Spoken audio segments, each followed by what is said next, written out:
The Christians there are living as second-class citizens. They are allegedly being forced to pay a fee, according to them, just to live on their land. And if they don't pay up, they get victimized. And they say that no Christians are allowed to hold any serious government office in the Muslim-dominated states. And perhaps more alarmingly, they say that radical Islamists are continuing to work their way south with this agenda and are now slowly moving into the Middle Belt region and are subjugating the Christian communities there. And the federal government is doing nothing about it in what ought to be a secular country. What's your reaction to that? Well, let me say, Charles, I'm in a very good position to agree or disagree with this.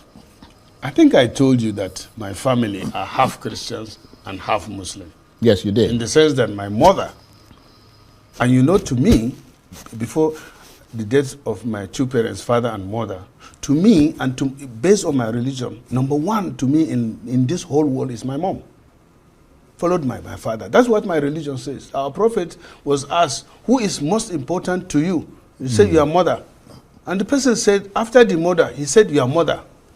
And then the third time the prophet was asked, he said, the most important person to you is your mother. He said, prophet, I have been asking you, say, mother, mother, mother. He said, yes, 3 times. It is after that he said, then your father. You understand? My mother, up to now, is number one to me. After me, I have relatives that are Christian.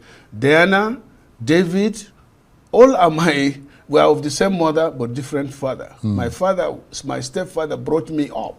And when I was growing up as a Muslim, he's the one that takes me to the mosque every Friday. And he goes to church on Sundays. That's but you're not exactly typical of the average person I'm in telling that you area. What is happening in my constituency. Right. It is in my constituency in Borno South, that's where I come from, that you have Christians.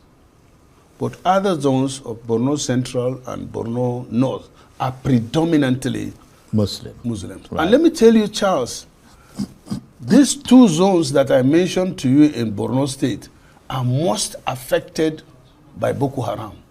They are most devastated by Boko Haram. In other words, the Muslim-dominated Muslim-dominated. Right. And in my local government, the 2 local governments that are severely affected are my local government, and then there's another local government called Dambua. It's predominantly Muslim too, but it is predominantly affected by Boko Haram. And in my own case, as I said, we have some good number of Christians in my local government. Recently, 2 areas were affected. Kirawa, as you must have learned recently, about 5,000 Muslims were displaced. They are all Muslims. And in another local government, Uba, overnight, youths were attacked in their farms. 5 people were killed, and all of them are Christians. Right. Well, we're almost out of time. So the issue, I want to say this again. Many people have said it. I think we are running on emotions instead of reality.